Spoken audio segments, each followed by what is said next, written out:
Hey guys, it's Ken.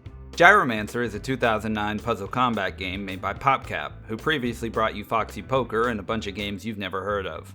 In it, you travel through various zones in a dungeon crawling manner, collecting different beasts and playing a match 3 gem game against an AI beast to drain its health, get through the dungeon, beat the boss, and move to the next zone. The core gameplay loop is the match 3 and choosing new beasts as you unlock them.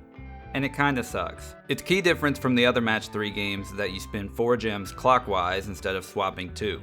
That's kind of the whole thing, really. The game has a story, something about traveling through the forest to hunt down some guy. I don't know, man, I just match the fucking gems. It has this weird world map where there's a bunch of zones. This one here is a special one because it's not a zone, it's a menu. It's the beast menu, and this menu sucks. All of the menu interaction sucks, frankly. The beasts are all ordered by gem, and their abilities have this weird symbols to them, describing what they do. You charge the abilities by making matches, and matching the beast gem type charges them much more than any other match. This is one of the zones, the dungeon crawling part of the game. You have this little compass that follows your mouse in an 8-directional movement, and when you click, it moves to the closest available node in the direction closest to where the compass is pointing. Outside of the Bejeweled game, this is the strongest part, and it's still not very good. There are enemies on the map at the start, and there are these pits that spawn more occasionally, I believe as you get near to them. When you run into an enemy, you choose your beast and you battle. Every move you make powers up the enemy's abilities until they're full, cursing one of your gems for a number of turns. If you don't get rid of that gem before the counter runs out, it deals damage to your health. There are a few different power-ups you can use, but you have to find these in the dungeons and they're single use. The gem type of each beast does counter other gem types and gets countered in the same way. I got this game the same year it released because it ran on my shitty laptop, and in my early years one of the few games I could consistently play was Bejeweled. And I played a lot of Bejeweled. Gyromancer is effectively a Bejeweled battle game, with the addition of a small Pokemon-like system where you gather different beasts to battle with. At its core, the game is just Bejeweled with a health bar and a different gem swap mechanic. Later, they even adapted some of these systems into the Bejeweled 3 minigames, because as an addition to Bejeweled, these are interesting systems. But as a full game, they didn't deliver enough of a reason to play this when you could just play Bejeweled and avoid the dungeon crawling and the health management and the strange story going on in the background. Funnily enough, I procrastinated editing this video by playing Bejeweled. Dude, Bejeweled is just like such a good fucking game. It's just, how did we perfect gaming this long ago? Aren't you supposed to be editing right now? Shut the fuck up, alright? I got shit to do, man. I got a match. So what would I change? First, I'd make the map more interactive. After 16 years, I don't think this cuts it. I'd make it an actual dungeon, give you a map you can open that draws up as you explore the dungeon, give you the side stuff and some NPCs maybe.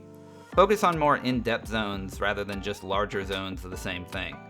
I'd make each boss at the end have some kind of special change to the normal system so that not only do you have to be prepared with your beast levels, but you also have to adjust to the change in the game that this specific boss has. I'd also change out this world map. I'd replace it entirely with a camp where your story characters are with you and their dialogue changes after every zone. Remove the backtracking to different zones because you'd be able to remove the blockers in a single run, and confirm you want to proceed kinda like Metaphor. From the camp, you can set out to the next zone. In the camp, you can see all your beasts gathered around. I'd limit them to 7, one for each gem type, plus a neutral type that gains more for all matches but can't gain the large amount normal beasts can when matching their gem type. And this is balanced out by giving it stronger abilities. It also has no advantage or disadvantage against any gem types. I'd let you change their abilities by slotting gems inside them, but they have to be their gem type. And this would apply to all beasts, of course. I'd keep the match 3 stuff effectively the same, but probably come up with different power-ups. Here's a thought I had.